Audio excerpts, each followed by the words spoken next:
কুমিল্লায় হামে আক্রান্ত সন্দেহে আরও এক শিশুর মৃত্যু হয়েছে। এই নিয়ে জেলায় মারা গেছে 5 শিশু। রোগীর সংখ্যা বাড়ায় কুমিল্লা মেডিকেল কলেজে আইসোলেশন ওয়ার্ডেও ঠাঁই হচ্ছে না রোগীদের।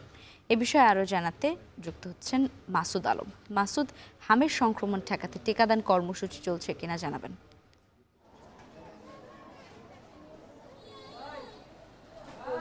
লাইবা আগামীকাল থেকে কুমিল্লায় শিশুদেরকে টিকা দেওয়া যে কর্মসূচি সেটি শুরু হবে। আগামীকাল কুমিল্লা সদর উপজেলায় বলরামপুর একটি টিকাদান ক্যাম্পেইনে সেখানে আনুষ্ঠানিকভাবে উদ্বোধন করবেন জেলা স্বাস্থ্য বিভাগের কর্মকর্তা এবং জেলা প্রশাসনের পক্ষ থেকে। লাইভা আমি জানিয়ে রাখি, একটি দুঃসংবাদ হচ্ছে আজকেও আরও এক শিশু মারা গিয়েছেন এই হামে আক্রান্ত হয়ে।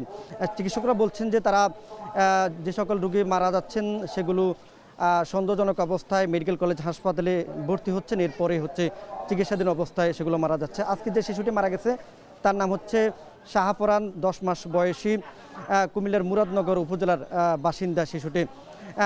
বেশ কয়েকদিন আগে কুমিল্লা মেডিকেল কলেজ হাসপাতালের হাম আইসোলেশন ওয়ার্ডে চিকিৎসা নিতে মূলত আসেন শিশুটির শরীরে বিভিন্ন ধরনের র্যাশ জাতীয় বিভিন্ন দানা ছিল, একই সঙ্গে হচ্ছে অতিরিক্ত জ্বর ছিল, আর সে অতিরিক্ত মাত্রায় নিউমোনিয়া নিয়ে আক্রান্ত ছিলেন, যার কারণে হচ্ছে তাকে টিকানো যায়নি।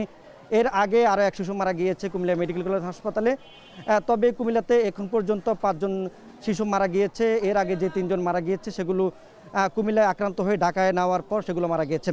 যদি এই চিকিৎসার ক্ষেত্রে আমি বলি, কুমিল্লার সরকারি হাসপাতালগুলোতে শয্যা সংকট খুব তীব্র আকার ধারণ করেছে। কুমিল্লা মেডিকেল কলেজ হাসপাতাল আমরা দেখেছি যে বারান্দা মেঝে ছাড়িয়ে এখন ওয়ার্ডের বাহিরে মানুষ চিকিৎসা নিচ্ছেন, যেখানে ঠাঁই হচ্ছে না। মেডিকেল কলেজের শয্যা সংকট তীব্র আকার ধারণ করেছে।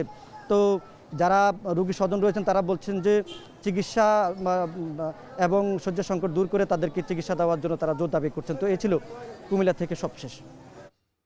কুমিল্লা থেকে হাম পরিস্থিতি জানাচ্ছিলেন মাসুদ আলম।